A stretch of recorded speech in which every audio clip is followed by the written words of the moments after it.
আসসালামু আলাইকুম, সবাইকে স্বাগত জানাচ্ছি আমার চ্যানেল রাতুলি টিউটোরিয়ালসে। তো আজকে আমরা পড়বো হচ্ছে ফুলের গঠন। যদিও সপ্তম অধ্যায়ে ফুলের গঠন নিয়ে আলাদা কোনো টপিক নেই, তারপর আমার মনে হয় যে ফুল সম্পর্কে আমাদের একটু ভালো ধারণা থাকা জরুরি। কারণ ফুল সম্পর্কে না পড়ানো হলেও ফুলের স্তবকগুলো নিয়ে বিস্তারিত কিন্তু বইয়ে বলা আছে। তো প্রথম কথা হচ্ছে, আমরা যেমন মূল, কাণ্ড, পাতা সবার সংজ্ঞা শিখেছি, ফুলের সংজ্ঞাটাও জানা উচিত। ফুল হচ্ছে যৌন প্রজননের জন্য রূপান্তরিত বিটপ। আমরা জানি উদ্ভিদের মূল বাদে বাকি যত কিছু আছে সবাইকে বিটপ বা ইংরেজিতে শুট বলা হয়। অর্থাৎ কাণ্ড, পাতা, ফুল, ফল সবই হচ্ছে কাইন্ড অফ বিটপ।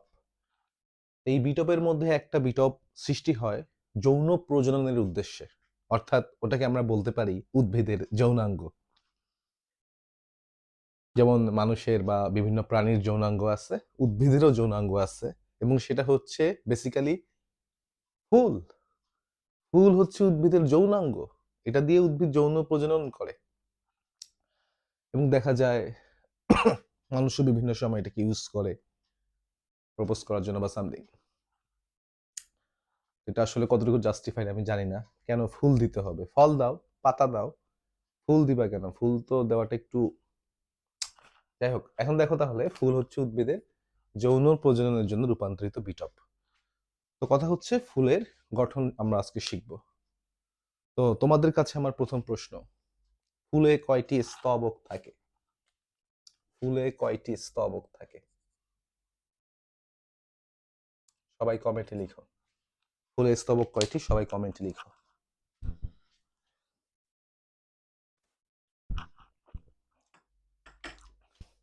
আচ্ছা, যে যাই লিখছো, সঠিক উত্তর হচ্ছে ফুলের স্তবক হচ্ছে 4টি। বাট যদি বলে ফুলের অংশ কয়টি, তাহলে অ্যান্সার হবে 5টি। এখন আসলে এই জিনিসটা একটু আমরা বুঝি। একটা ফুলের যত জিনিসপাতি আছে, তুমি একটা জবা ফুলের কথা চিন্তা করো। লাল রঙের পাপড়ি আছে, সবুজ রঙের বৃতি আছে, তারপরে হচ্ছে ভিতরে পুংস্তবক, স্ত্রীস্তবক আছে। এই জিনিসগুলো একটা অক্ষের উপর সাজানো থাকে, ঠিক আছে? এই জিনিসগুলো একটা অক্ষের উপর সাজানো থাকে, যাকে বলা হয় পুষ্পাক্ষ বা পুষ্পাধার। ইংরেজিতে বলা হচ্ছে থ্যালমাস।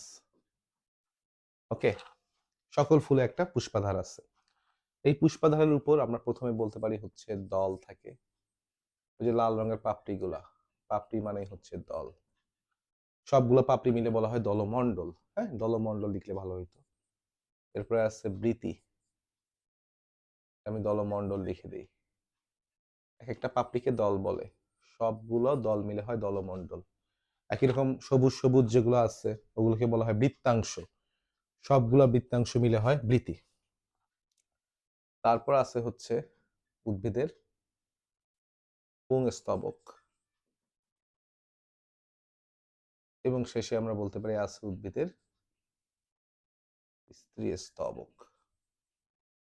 তো স্তবক বলতে আসলে কি বুঝায়? স্তবক বা ইংরেজিতে বলা হচ্ছে স্ট্যানজা। স্তবক বলতে বোঝায় ভাইয়া কালেকশন। অর্থাৎ মনে করো এটা হচ্ছে একটা মার্কার, আমি যদি অনেকগুলো মার্কার একসাথে নেই, এটা হয়ে যাবে একটা মার্কারের স্তবক।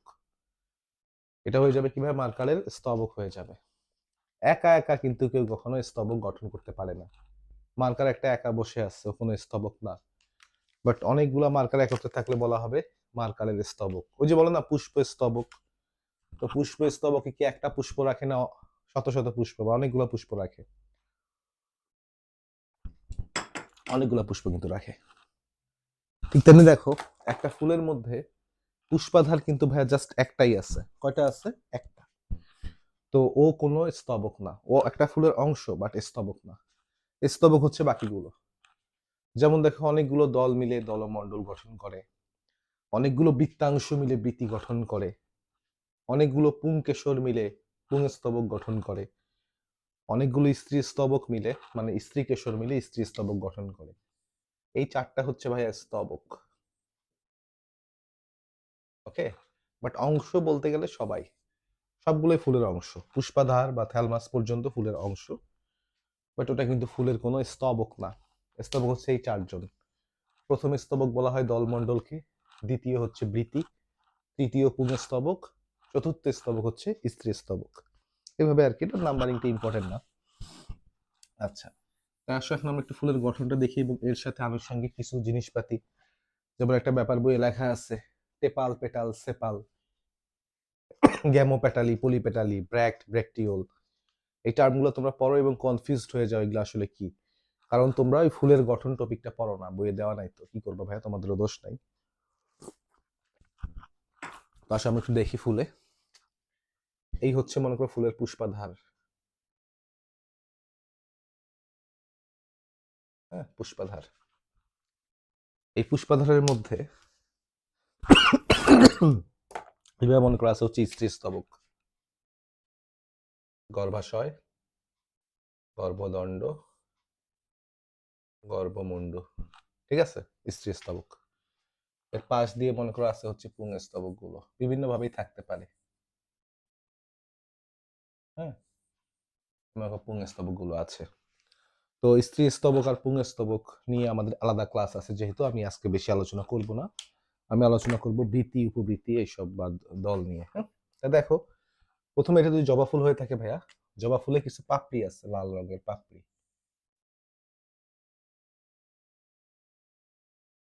এভাবে পাপড়ি আছে না,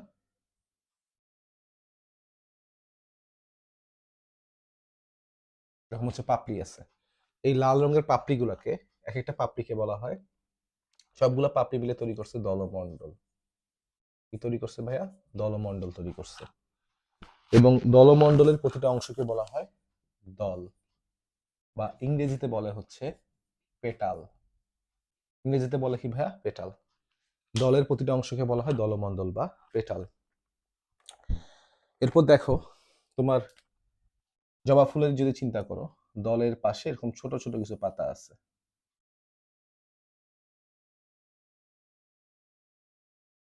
এই যে সবুজ রঙের ছোট ছোট পাপড়িগুলো দেখতে পাচ্ছ, এই পাপড়িগুলোকে সবগুলোকে একত্রে বলা হয় বৃতি। আর বৃতির প্রতিটা অংশকে বলা হয় বৃত্তাংশ। ইংরেজিতে বলা হচ্ছে সেপাল। ইংরেজিতে বলে কি ভাইয়া? সেপাল। দল হচ্ছে পেটাল, হ্যাঁ, মানে দল পেটাল, বা আমরা যেটাকে বাংলায় বলে থাকি হচ্ছে পাপড়ি। তা আমি এটাই ভাই মনে রাখতাম যে কেউ যদি পাপ করে তাকে ধরে পেটানো হয়, তাই না? কেউ যদি পাপ করে তাই তাকে ধরে পেটানো হয়, তাই পাপড়ি হচ্ছে আসলে কি? পেটাল। ঠিক আছে, পেটায় না, পাপ করলে ধরে পেটায়, তাই পাপড়ি হচ্ছে আসলে কি ভাইয়া? পেটাল। ওকে, বৃত্তির প্রতিটি অংশকে বলা হয় বৃত্তাংশ বা সেপাল। এখন অনেক ফুলে ভাইয়া দেখা যায় কি হয়, অনেক ফুলে দেখা যায় এই দল আর বৃতি মিলেমিশে এক হয়ে গেছে। অর্থাৎ তোমাকে যদি আমি জবা ফুল দেই, জবা ফুলে তুমি দেখতে পারো যে ভাইয়া এই যে লাল লাল দল, আর এই যে ভাইয়া সবুজ সবুজ বৃতি। কিন্তু আমি যদি তোমাকে জবার বদলে ধান বা ভুট্টার ফুল দিতাম, তুমি কিন্তু এখানে ভাইয়া কোনো দল বা বৃতি আলাদা করতে পারতাম না। যে দেখেন ভাইয়া এই যে বাদামি গুলা হচ্ছে দল, এই যে ভাইয়া সবুজ গুলা হচ্ছে বৃতি, এই দেখেন ভাইয়া বড়গুলা হচ্ছে দল, ছোটগুলা হচ্ছে বৃতি। এরকম তুমি ধানের ক্ষেত্রে বলতে পারবে না। শুধু ধান না, এরকম আরো অনেক উদ্ভিদ আছে যাদের বেলায় ভাইয়া দল এবং পাপড়িকে আলাদাভাবে চিহ্নিত করা যায় না। অর্থাৎ দল এবং বৃতিকে আলাদাভাবে চিহ্নিত করা যায় না, এরা আকৃতিতে, আকারে, বর্ণে একই রকম হয়। অর্থাৎ তুমি যদি, যেমন জবা ফুলের ক্ষেত্রে এই যে লালগুলা হচ্ছে দল, সবুজগুলা হচ্ছে বৃতি, আলাদা করতে পারতেছো। বাট অনেক ফুলেই কিন্তু আকৃতি দিয়ে বা আকার দিয়ে বা বর্ণ দিয়ে দল আর বৃতিকে আলাদা করা যায় না। তখন দল আর বৃতি মিলেমিশে একটা গঠন সৃষ্টি করে, সেই গঠনকে বলা হয় ভাইয়া পুষ্পপুট। কি বলা হয়? পুষ্পপুট। ইংরেজিতে বলে পেরিয়ান্থ। বুঝা গেছে ভাই? এটাকে বলা হয় কি? পুষ্পপুট। দল আর বৃতি মিলেমিশে যখন দল আর বৃতি পৃথক যোগ্য থাকে না, অভিন্ন রকমের হয়ে যায়, তখন বলা হয় পুষ্পপুট। এবং পুষ্পপুটের শেষে ট আছে ভাইয়া, টতে হয় টেপাল। অর্থাৎ পুষ্পপুটের একক হচ্ছে কি ভাইয়া? টেপাল। মনে থাকবে, পুষ্পপুট হচ্ছে দল আর বৃত্তির যোগফল।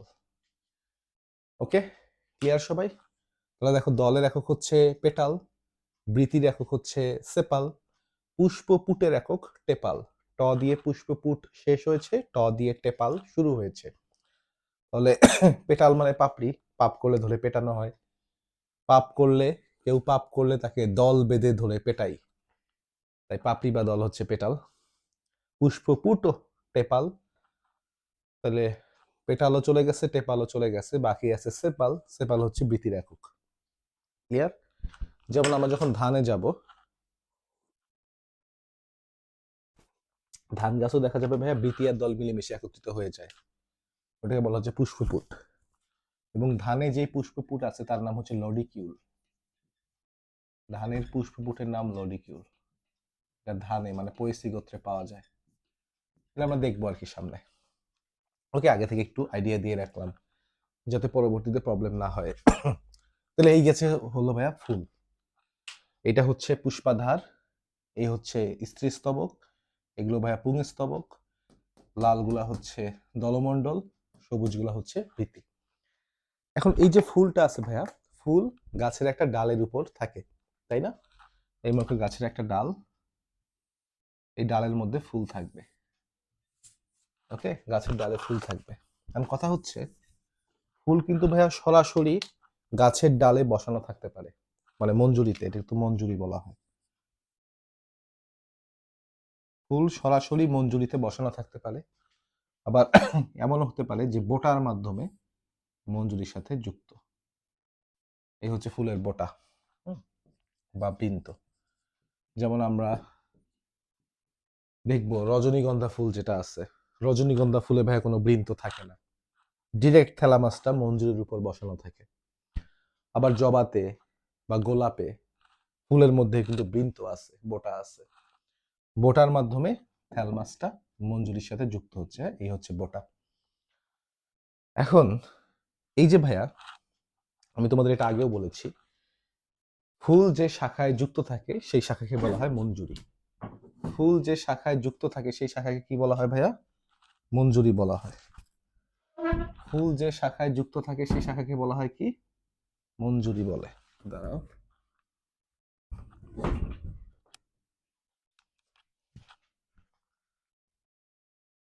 ওকে। এখন ঘটনা হচ্ছে, এই যে ফুলের মঞ্জুরি আছে, মঞ্জুরির একটা অংশে এসে ফুলটা যুক্ত হয়েছে, তাই না? যেই অংশে মঞ্জুরির যেই অংশে এসে ফুল যুক্ত হয় আমরা জানি, সেই অংশকে বলা হয় কি ভাইয়া? পর্ব, তাই না? এটাকে বলা হয় কি? পর্ব। এটা তো জানো সবাই, যেটা যেহেতু কাণ্ড, কাণ্ডের যে জায়গা থেকে ফুল, মূল, পাতা সৃষ্টি হয় তাকে পর্ব বলে। এটা হচ্ছে পর্ব। অনেক সময় দেখা যায় এই পর্বে কি হয়েছে ভাইয়া, পর্বে এরকম পাতা গজাইছে, হ্যাঁ, এরকম পাতা গজাইছে। অর্থাৎ মঞ্জুরি মানে কি, এখানে অবশ্যই ফুল আছে এবং মঞ্জুরির মধ্যে কিছু পাতা গজাতে পারে। এই পাতাগুলোকে বলা হয় মঞ্জুরি পত্র। হ্যাঁ, ইংরেজিতে বলা হচ্ছে ব্র্যাক্ট। আবার অনেক সময় মঞ্জুরি পত্রের পাশাপাশি আরো একটা এক্সট্রা পাতা, যেমন এখানে দেখো ভাই দুইটা পাতা আছে, প্রথম পাতাকে বলবা মঞ্জুরি পত্র, দ্বিতীয়টাকে বলবা উপ মঞ্জুরি পত্র বা ব্র্যাকটিওল। ঠিক আছে, মঞ্জুরি পত্র, উপমঞ্জুরি পত্র। তাহলে মঞ্জুরি পত্র মানে কি ভাইয়া? ফুলের গোড়ায় যেই পাতা থাকে সেই পাতাকে বলা হয় মঞ্জুরি পত্র। যেমন আমি যখন ভুট্টা পরবো, তোমরা ভুট্টা খাও না? ভুট্টা খাওয়ার সময় দেখবা ভুট্টার এরকম ছাল ছিলতেছে, সবুজ রঙের কতগুলো খোসা থাকে না ভুট্টার উপরে? একটু আগে ভুট্টা খাইছিলাম, ভাবলাম যে নিয়ে আসবো কিনা খোসা। ওরা আবার খোসা ছাড়িয়ে তারপর ওটা পুরায় পুরায় দেয়, তো তো খোসাগুলো ফেলে দেয়। আমাকে দিতে চাইছিল, বললাম যে লাগবে, পরে আর নিলাম না, যে বুঝোই তো, হ্যাঁ, কল্পনা করে নাও যে খোসা যে আছে, ভুট্টা কিন্তু একটা ফল বা ফুল থেকেই তো ফল তৈরি হয়, তাই না? ভুট্টা যে ফুলটা আছে, ফুলের বাইরে খোসা আছে, এই খোসাগুলোই হচ্ছে মঞ্জুরি পত্র বা উপমঞ্জুরি পত্র। ভুট্টার বেলার দিকে বলা হয় লেমা পেলিয়া, নিচেরটাকে বলা হয় লেমা, উপরেরটাকে বলা হয় পেলিয়া, আমরা পড়বো পয়েসি গোত্রে। হ্যাঁ, এই হচ্ছে মঞ্জুরি পত্র। একই রকম দেখো ভাই, অনেক সময় মঞ্জুরি পত্র তো দেখলাম, অনেক সময় দেখা যায় এই গাছের একটা ডাল থেকে মনে করো পাতা বের হয়েছে। কি বের হয়েছে ভাইয়া? পাতা। পাতার গোড়ায় ভাই এরকম পাতা হইতে পারে। যদি পাতার গোড়ায় পাতা হয় সেটাকে বলা হয় উপপত্র বা স্টিপিউল। বুঝছো? উপপত্র কি আর মঞ্জুরি পত্র কি? ফুলের গোড়ায় যেই পাতা গজায় সেটাকে বলা হয় মঞ্জুরি পত্র। পাতার গোড়ায় যেই পাতা গজায় তাকে বলা হয় উপপত্র। ক্লিয়ার এতটুকু সবাই? আচ্ছা, এখন এখানে দল নিয়ে কিছু কথা বলার আছে। যে বলছিলাম শুরুতেই, গ্যামো পেটালি পলি পেটালি কি জিনিস। তো দেখো, দল দুই রকম হতে পারে। একটা হচ্ছে গ্যামো পেটালি, গ্যামো পেটালি, আর একটা হচ্ছে পলি পেটালি। গ্যামো মানে, পেটাল মানে তো ভাইয়া দল বা পাপড়ি, বুঝতে পারছি। গ্যামো মানে কি? গ্যামো মানে ভাইয়া মিলন, মিলিত হয়ে যাওয়া। তাহলে দেখো, যদি এমন হয় যে একটা ফুলে মনে করো 5টা পাপড়ি আছে, 5টা পাপড়ি মিলে এক হয়ে গেছে, গোলে এক হয়ে গেছে, তাহলে সেটাকে বলা হয় গ্যামো পেটালি। কিন্তু যদি 5টা পাপড়ি আলাদাভাবে থাকে, 5টা, তখন গণা যায় 1 2 3 4 5, অনেকগুলা পাপড়ি, তাই তখন তাকে বলা হয় পলি পেটালি। তাহলে দেখো, যদি অনেকগুলো পাপড়ি আলাদাভাবে থাকে বলা হয় পলি পেটালি, পলি মানে অনেক। আর যদি সবগুলা পাপড়ি গোলে এক হয়ে যায় বলা হয় গ্যামো পেটালি। এবং যখন গ্যামো পেটালি হয় সেটাকে এইভাবে প্রকাশ করা হয়, যে দেখো, দলমণ্ডল দ দিয়ে 5 দিবে, দিয়ে ব্র্যাকেট দিয়ে রাখবে। ব্র্যাকেট দেওয়ার অর্থ হচ্ছে যে সবগুলো একটা এটার সাথে যুক্ত হয়ে গেছে, অর্থাৎ ভালভেট, যেটা ভালভেট বলে, ভালভেট বিন্যাস। আমরা একটু পরে ভালভেট কি জিনিস সেটাও জানবো নেক্সট ক্লাসে। তা দেখো, এই হচ্ছে গ্যামো পেটালি, এই হচ্ছে পলি পেটালি। তাহলে বলতো ভাইয়া, পাপড়িগুলো এইভাবে আছে, কি বলবো এটাকে? এটাকে বলবো আমরা পলি পেটালি। আর পাপড়িগুলো এমন হয়ে গেছে, এটাকে বলবো কি? গ্যামো পেটালি। গ্যামো পেটালি মানে কোন বিন্যাস? ভালভেট বিন্যাস। দ লিখে 5 লিখবা, মনে করো 5টা থাকলে 5 লিখলা, লিখার পর দুই দিকে ব্র্যাকেট দিবা। ব্র্যাকেট দেওয়া মানে ওরা পরস্পর যুক্ত হয়ে আছে বা মিলে এক হয়ে গেছে, তাই বলা হচ্ছে গ্যামো পেটালি। ঠিক আছে ভাইয়া? যেমন জবার বৃতিও কিন্তু এরকম হয়ে যায় অনেক সময়, সেদিকে আমি পরে আসবো, জবা নিয়ে তো আলোচনা আছে আমাদের। তো এই ব্যাপারগুলো বুঝতে পারছি কিনা ভাইয়া সবাই? একটু আমি 1 মিনিটে রিক্যাপ করি। ফুল কি? যৌন প্রজননের জন্য রূপান্তরিত বিটপি হচ্ছে ফুল। ফুলে অংশ থাকে হচ্ছে 5টা, বাট স্তবক 4টা। এই হচ্ছে ফুলের গঠন।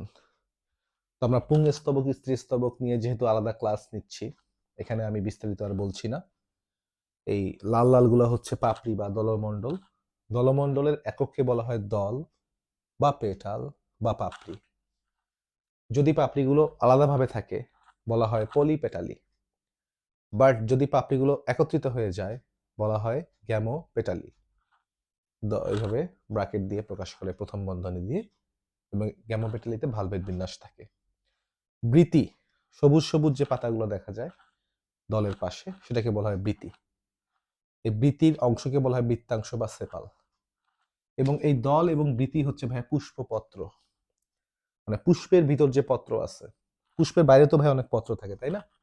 এই যে এই পত্র পুষ্পের বাইরে, এটা পুষ্পের বাইরে, বাট পুষ্পের ভিতরে যে পত্রগুলো আছে তাদের বলা হয় পুষ্পপত্র।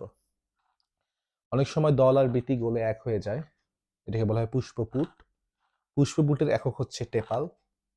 ধান গাছে যে পুষ্পপুট পাওয়া যায়, ধান গাছে কিন্তু ভাই কোনো দল বৃতি নাই, ডিরেক্ট পুষ্পপুট আছে, সেই পুষ্পপুটের নাম হচ্ছে লরিকিউল। পুষ্প যেই ডালের মধ্যে গজায় সেই ডালকে বলা হয় মঞ্জুরি। মঞ্জুরির উপর পুষ্প সরাসরি বসানো থাকতে পারে, আবার বোটার মাধ্যমে বসানো থাকতে পারে। তাহলে বোটা বা বৃন্ত আছে। এখন মঞ্জুরির গোড়ায় যে ফুল পাতাগুলো থাকে, মানে ফুলের গোড়ায় যে পাতা থাকে তাকে বলা হয় মঞ্জুরি পত্র। আরো এক্সট্রা পাতা থাকলে তাকে বলা হবে উপমঞ্জুরি পত্র। মপ, উমপ এভাবে প্রকাশ করা হয় পুষ্প সংকেতে।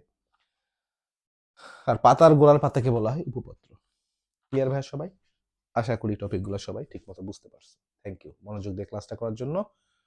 আর সবাই একটু সাবস্ক্রাইব বা শেয়ার সামথিং একটু হেল্প করা ট্রাই করো আর কি। Thank you.